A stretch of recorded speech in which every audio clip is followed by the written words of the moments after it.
Olá, turma do sétimo ano. Vamos lá para o assunto da segunda atividade, segundo assunto, certo? Para que vocês consigam fazer a atividade com tranquilidade. A gente vai falar sobre a formação do território brasileiro. Então, vamos lá.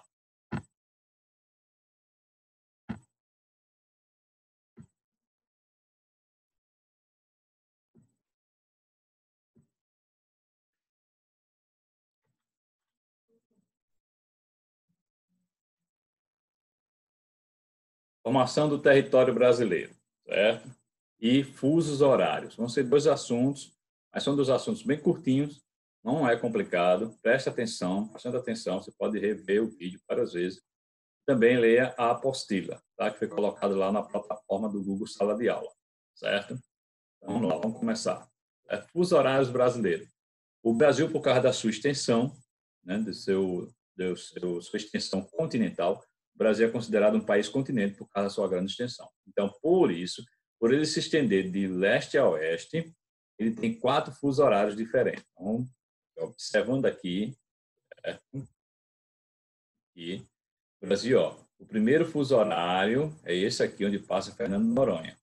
Só que nós vamos ter aqui o primeiro fuso que não faz parte do Brasil, certo? No caso, vai ser o meridiano de Greenwich, não está aqui, tá? Mas o primeiro fuso está aqui. O segundo é toda essa área verde aqui, ó, segundo fuso horário do Brasil. O terceiro é a área rosa aqui, ó, onde fica o Amazonas. E o último é o Acre. Então, quando você vem nessa direção aqui, ó, vem nessa direção, de leste para oeste, a cada fuso desse vai diminuindo 1 hora. Exemplo, se aqui for 12 horas do dia, aqui vai ser 11, aqui vai ser 10, aqui vai ser 9, certo? Só que se você for no contrário, aí você aumenta as horas. Então, aqui, se aqui for 10, 11, 12, 13 ou 1 hora da tarde.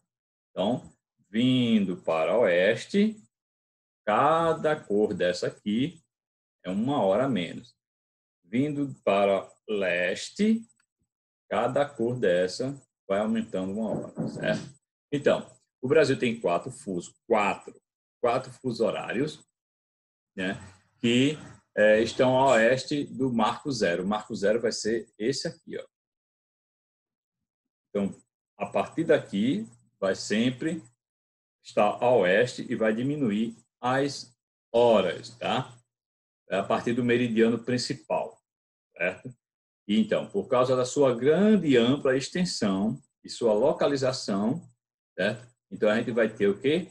4 fusos horários, tá? Exemplo, se você está aqui na Paraíba e você vai para o Amazonas, você vai fazer o quê? Diminuir 1 hora, certo?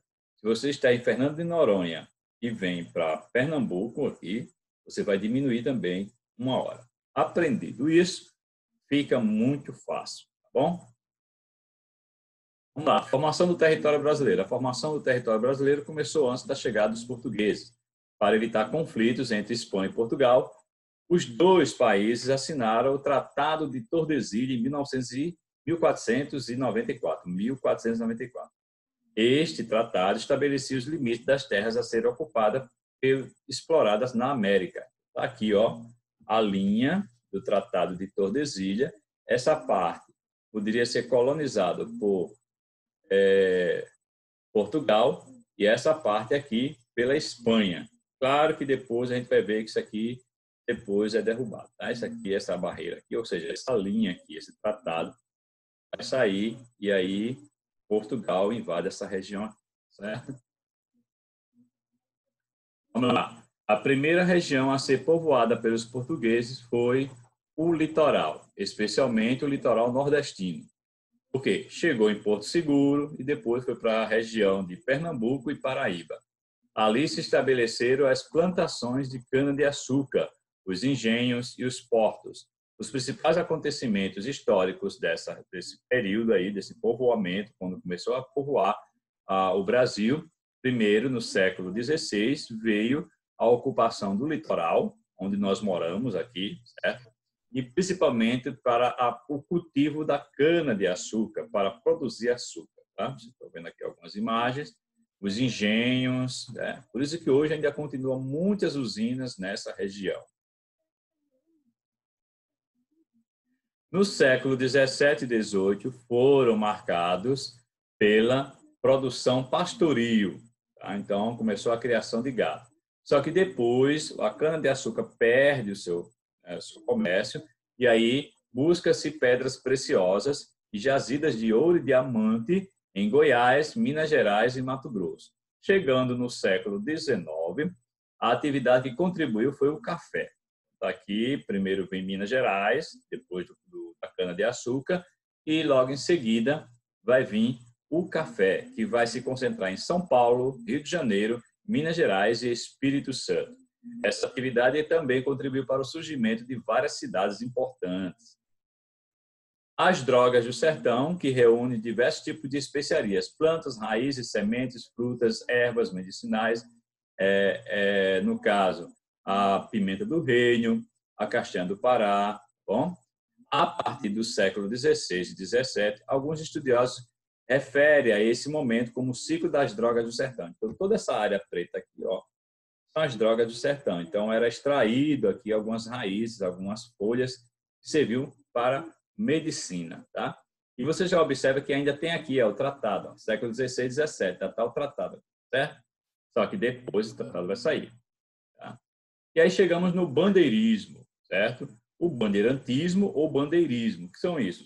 Eram homens que representavam o desenvolvimento e expansão do território de São Paulo. Então, eles saíam segurando as bandeiras dessas regiões ou desses estados e iam em direção ao centro. Então, eles vão para onde? Para onde a área onde pertencia quem? Pertencia a área que pertencia à Espanha, no Tratado de Tordesilhas, certo? Vão existir, tá? Vão existir 3 tipos de bandeiras. A bandeira de apresamento ou apresentamento, tá?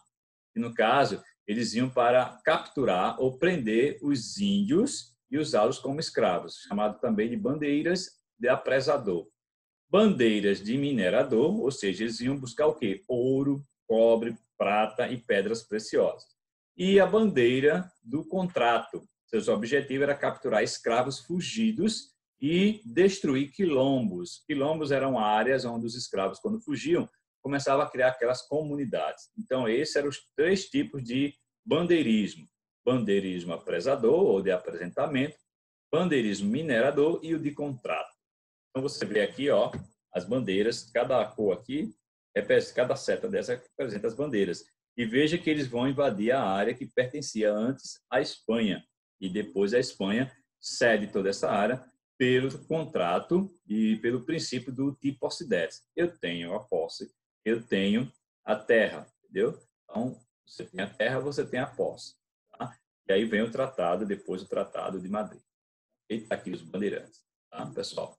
Pessoal, é o seguinte, obrigado pela atenção de vocês, bons estudos, vejam, revejam, analise, estude, leia a apostila, responda a atividade do Google Sala de Aula, tá? E aí vamos aprender tudo junto. Tchau para vocês.